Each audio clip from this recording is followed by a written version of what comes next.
রাজ্জাক খান খুনের সঙ্গে জড়িত একজন ব্যক্তি আজ ভাঙড় 2 নম্বর বিডিও অফিসের সামনে আক্রান্ত হয়েছে, কি বলবেন? আমিও শুনলাম, সত্যি ভয়ের ব্যাপার। ভোটের সময় আবার দিন দুপুরে বিডিও অফিসের সামনে যদি এই ধরনের হামলার শিকার হয়, এটা সাধারণ মানুষ তাদের কত নিরাপত্তা পাবে? প্রশাসনকে বলবো আরও বেশি পুলিশিং করা দরকার। এই যে আক্রমণ হয়েছে এর রহস্য কী, কারণ জেনে বার করা দরকার। তবে একটা কথা মনে পড়ে যাচ্ছে, সরকার সাহেব একবার বলেছিলেন যে 2-5টা লাশ পরে পড়বে, আমাকে ভাঙড় উদ্ধার করতে হবে। এটা আবার সে এবং গোপন সূত্রে আমি জানতে পেরেছিলাম, আমার কাছে খবর এসেছিল যে সরকার সাহেব তার দলের কর্মীদের খুন করিয়ে আইএসএফের নামেও দোষ চাপাতে পারে। এর মধ্যে তদন্ত হওয়া দরকার, তদন্ত সত্য উদ্ঘাটন হোক, এর সাথে যারা যুক্ত তারা শাস্তি পাক এবং রাজ্জাক খানকে যারা খুন করেছে তারাও প্রত্যেকে সর্বোচ্চ শাস্তি পাক। ইলেকশন কমিশন ইলেকশন ঘোষণা করে দিয়েছেন, কেন্দ্র বাহিনী ঢুকছে, ভাঙড়ে ঢুকেছে, তারা রোড মার্চিং করছে। এর মধ্যেও ভাঙড়ে সেই যায় কিছুদিন আগে দেখলাম বোমা ফেটে কয়েকজন ব্যক্তি মারা গেল, একজন ওইদুল বলে নিখোঁজ হয়ে গেল, আর আজকে এই ঘটনা। কতটা আতঙ্কের মধ্যে ভাঙড়ের মানুষ? দেখুন, ভাঙড়ের মানুষকে আতঙ্কমুক্ত করার জন্যই তারা রাজনীতির ময়দানে এসেছে।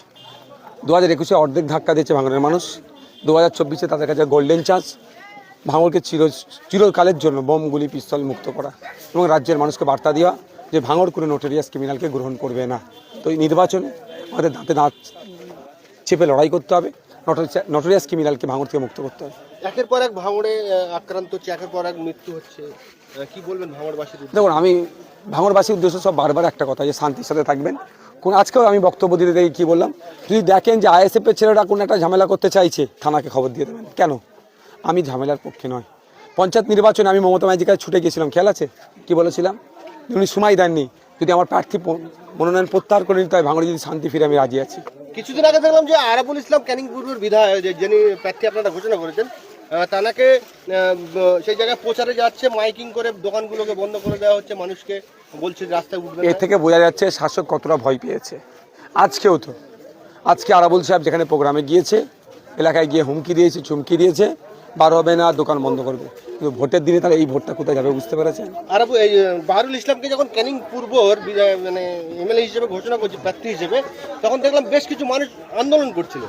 কার্যত সেই মানুষগুলোই আবার বাহারুলকে ভোট দেওয়ার জন্য মানুষকে ধমকাচ্ছে। কারা আন্দোলন করছিল? সরকার সাহেবের খায়ের খারা। সরকার সাহেব হয়তো শিখিয়ে দিয়েছিল, ওই জন্য আন্দোলন করছিল। এটা ব্যাপার, দল চাপ দিয়েছে, ওই জন্য করছে। আপনাদের প্রার্থী আরাবুল ইসলামের হয়ে ক্যানিং পূর্বে আপনারা কবে প্রচারে ঝাঁপাবেন?